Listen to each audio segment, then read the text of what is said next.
Hi everyone. So today I'd like to speak with you from the topic of love and most certainly specific to the people of African descent.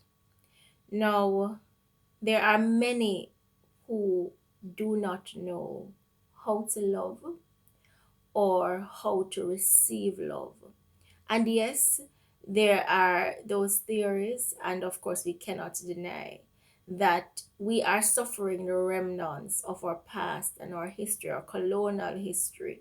And so, our relationship with self and relationship with each other, and most importantly, I repeat it, relationship with self has been broken because without a proper relationship with self, it is impossible for us to have good relationships with others. And so I want to come and to say today, the scripture says in John 3:16, for God so loved the world that he gave his only begotten Son, that whosoever believe in him should not perish, but have everlasting life. It is not the will of God for us to perish in our relationships. It is not the will of God for us to perish in our businesses. It is not the will of God for our nation to self destruct. And so I am here to remind us today, inside of the month that we're focusing on, that is called Black History Month, that we look at perspective. We look at fixing ourselves internally. This is the year 2022, and the physical shackles have been broken. Our foreparents did that, which means that they had to afford the mental enslavement, the mental enshacklement in order to free themselves physically, thereby freeing all of us, generations. And so it is incumbent on this generation to free ourselves mentally and emotionally.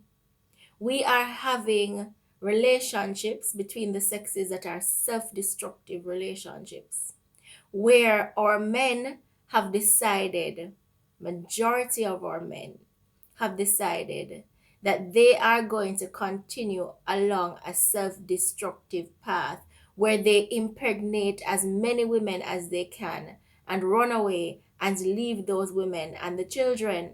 Now, when you do things like that, you are further adding to the erosion of your nation. It is no longer your enemies who are doing that. It is no longer your oppressors who are doing that, but it is the enemy that is within that is causing you to do that. The enemy of insecurity, the enemy of mental, emotional, and spiritual lack that is causing you to do this. There are many who don't know how to love and don't know how to receive love. We are at a place where we are going to have to look within in order to save ourselves, in order for us to save our family structures. This nation is the only nation where a people have inculcated within themselves a name that is synonymous, likened unto an animal. Majority of our men have been self-proclaimed, have proclaimed themselves to be dogs. No enemy, the oppressor, the oppressor, the colonizers. Physically, we are free. So, how is it that we have a nation of men who have proclaimed themselves to be dogs and then to treat their counterparts as the female version of the dog?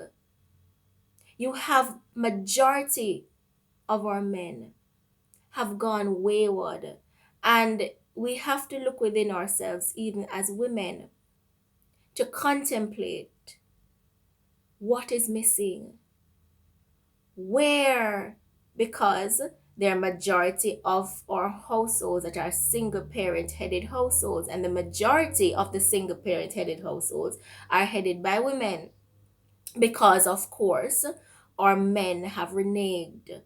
Majority of our men have reneged. God bless the few that have stood up as champions and that are championing the cause of the nation. But majority of our men have decided that they want to be dogs. And the way in which our women and children are being treated, they have begun to treat us as a female versions or the offsprings of that which they have proclaimed themselves to be. And this is the situation that we have found ourselves into. And these are the things that we must think upon. Emancipation of ourselves mentally is important. Personal responsibility is important.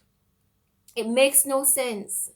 We get up every day and we're fighting the oppression of the colonizers. Yet still, we are self inflicting, we are self destructing, and the pain that we are inflicting upon ourselves and each other in this dispensation is doing far more harm mentally than what our colonizers have done to us. Because guess what? Our foreparents were the ones who went through the physical enshacklement. This generation has never faced slavery because there are people who died to ensure that it will never happen to us, that we have a better life. So, my question is, and further to that, there are men who are holding the light. There are men who think about the future that they want before they enter into a relationship with a woman. There are men out there because they have seen the separation of their mothers who would never ill treat a woman, who will never abuse a woman mentally, emotionally, physically, and spiritually because they have seen the mental and emotional abuse of their mothers. Not only that, they were products of this. They understood that their lives could have been far better had their fathers behaved in the way that they ought to have behaved. And then there are some men who have vowed never to be like their fathers, never to inflict the hurt that their fathers have inflicted on them, on another woman or another child, because they have woken up to the understanding that it is destructive. It's destroying children, it's destroying homes, it's destroying families, it's destroying relationships, it is destroying them. Because many of our men who believe that they're dogging, you're destroying yourself. Financially, you're destroying yourself. Mentally, you're destroying yourself. Emotionally, you're destroying yourself. So the same destruction that you place upon a child and the same destruction that you place upon a woman is the same destruction that you're placing upon yourself. Because remember, the law is set in the universe. Whatever you do unto another, you have automatically done it unto yourself. And that is why there are so many of you who are unable to sleep.